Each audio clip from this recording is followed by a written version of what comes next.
Awesome. Let's do a mic test. Saying my name is Miss Laverne. My name is Miss Laverne. Testing 1, 2, 3. Testing. Good.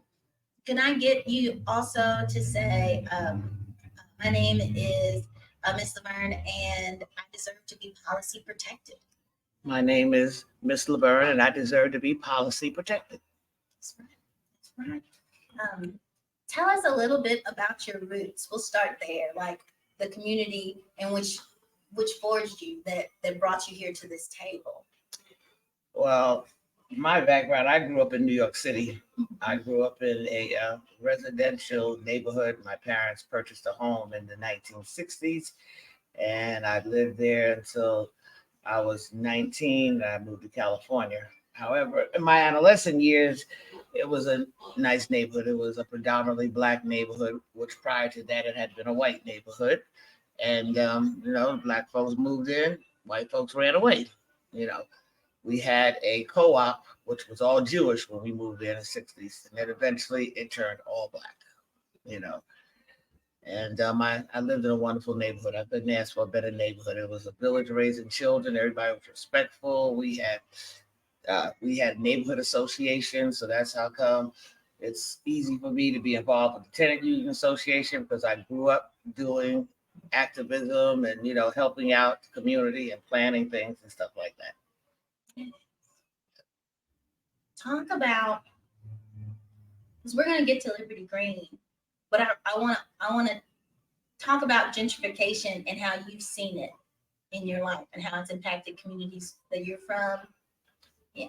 Well, first of all, it's moving people out of their neighborhoods where they were born and raised. I saw it firsthand before I moved here in New York City, where all of a sudden I saw a lot of police presence. Next thing you know, you saw a lot of people coming around knocking on doors, trying to buy people's property. And, some people fell victim to the little bit of money and they sold their property. And the other folks moved in and pushed everybody else out now. And you can't live there. That's why I'm here in Louisville, because the rent was just too damn high. A small matchbox apartment, $3,000 a month. Who could afford that? I was literally paying $900 for a 3-bedroom apartment in a beautiful brownstone. Mm-hmm. And the person that owned it today has renovated it and is renting it out for thousands of dollars. So I know I wouldn't have been able to stay there. And this gentrification is destroying people's lives. It's separating families. You got families, one's got to move here, one's got to go there, and it's just bad, and they should not be able to do it. So talk about, so you came to Louisville. What was your hope when you came to Louisville? Like, why come here? Well, the reason why I came here, to be honest, it's more of a personal thing. I was going through a divorce breakup, and I had to kick that person out. I had a floor care business where we refurbished wood floors, sanding and staining. It was a little mom and pop business, but it brought us quite a bit of money. So with my salary, his salary in the business, we were living pretty good. So losing 2 incomes, I was going to have to move in an area in which I didn't want to live. I wanted to stay. Plus, I wouldn't have been able to afford where I was living at any longer because of gentrification. So my son was living here. He got married and he was living here. And he suggested that I come here. So that's the reason. That's how I got to Louisville. And then since being here, being at Liberty Green, what type of situation were you facing with Liberty Green? Oh my God. Poor everything. To tell you the truth, management was horrible. Maintenance men had no clue on how to fix things. I just about 2 weeks ago, I finally got my apartment livable again. I was living where I had to put my hand inside the tank to flush my toilet. I had to have some weights and a stool over where the carpet transition strip had come up. My dishwasher was broke, my garbage disposal was broke, and my oven was broke. And the reason why we were in the process of, working with the tenant units to get rid of them. So I didn't bother to call them when some of those things happened because I knew the unskilled workers were going to do a debacle like they couldn't even put a handle on the toilet. They put a handle on 3 times. What? 3 times and it came off. So what's the sense of me calling them again, And Miss Marshall, she wasn't a very pleasant person at all, I because they had a habit of coming in my house when I wasn't home. I put a lock on my bedroom door. And it was just a chain lock. When you close the door, you put the chain up. When you come in, you stick the key in, and it falls down. So she calls me on the phone because they came to my house and they wanted to get in my bedroom and they couldn't. So she calls me on the phone telling me that she was going to have them cut my lock off because it was a safety hazard. How is it a safety hazard when it's only on when I'm not home? Yeah. Okay. Mm-hmm. So I said, well, you know what? I'm glad you didn't cut it off because it would have been a problem, Mm-hmm.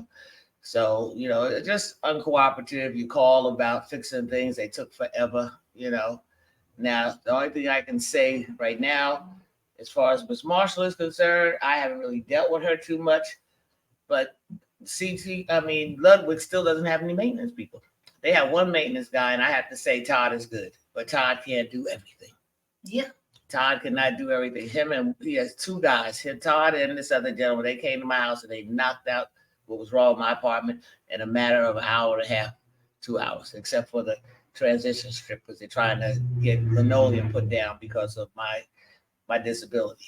And but everything else is done. But they can't take care of 400 apartments. So Ludwig has not done what they said they were going to do. They said 90 days they were going to do certain things, and they have not fulfilled any of that. Why do you think they haven't? Because they don't care. Obviously, Mm-hmm. They don't care.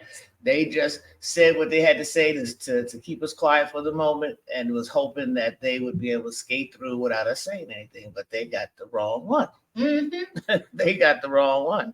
So, I'm hoping that we are going to put some pressure on them. Yeah. And they need to do what they need to do. I pay my rent on time. I do what I'm supposed to do. So you need to do what you're supposed to do. Tell me about what is the difference between one person fighting their landlord versus a person and all their neighbors? We're better in numbers.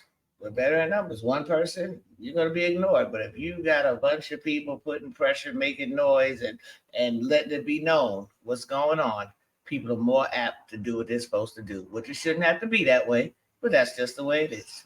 Just the way. That's it, Because I tell you, when I was calling and, griping about this, that, and the other, that was done. When Miss B, I work at the Goodwill. Miss B is a customer there. We got to talk, and we both realized we lived in Liberty Green. And when she told me about the Tenant Union Association, I was fired up.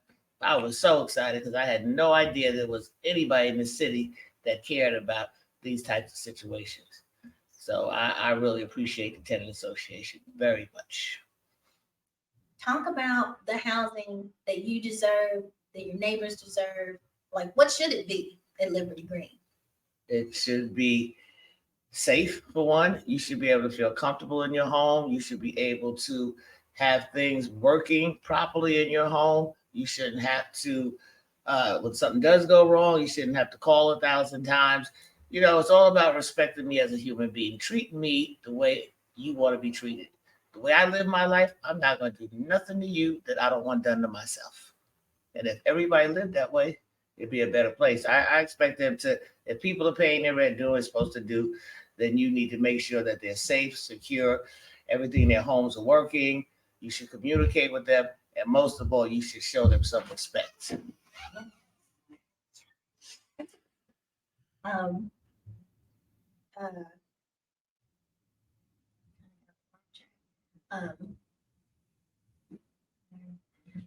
Whoa.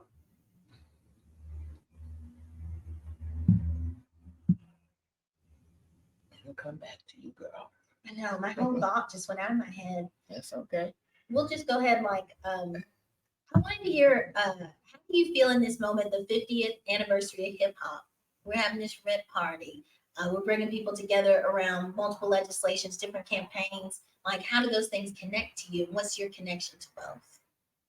Well, as far as hip hop, I'm 66 years old. I was 16 years old, about the same age as the brother and sister that, so I was around when it started, and I really enjoyed hip hop then.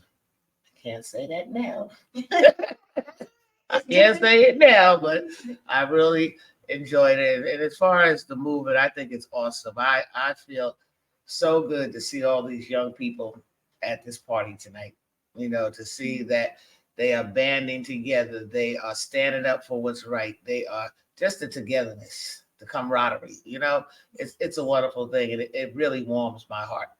And I believe if you guys continue like this and stick together and get volumes more people, that you're gonna change something. I know you are.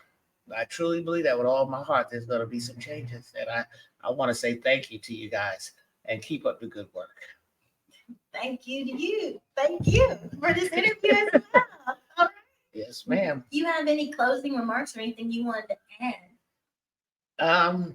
Well, basically what the last statement I made, like I said, it's wonderful to see you guys out here, and I'm hoping and praying that all your efforts are our efforts, because I'm a part of some of this too, that you will accomplish your goals, and stop this gentrification and stop them from raising rents, stop them from splitting families up and having people move out of neighborhoods that they grew up their whole life. Why should they have to do that? Just because somebody wants to make some money? It's all about the green dollar. It's not about human life. It's not about caring about one another. It's all about money, and it's just too damn much, and it needs to stop. Yes. That's my closing words. That was excellent. Thank you so much. You're welcome. All right. Yeah, let me get your. All right. Yes. Yeah. Too much. It doesn't make sense, but I'm so proud of you. Yes. I'm so proud of you. After hearing your story that I'm reading, I'm super proud of you. Thank you.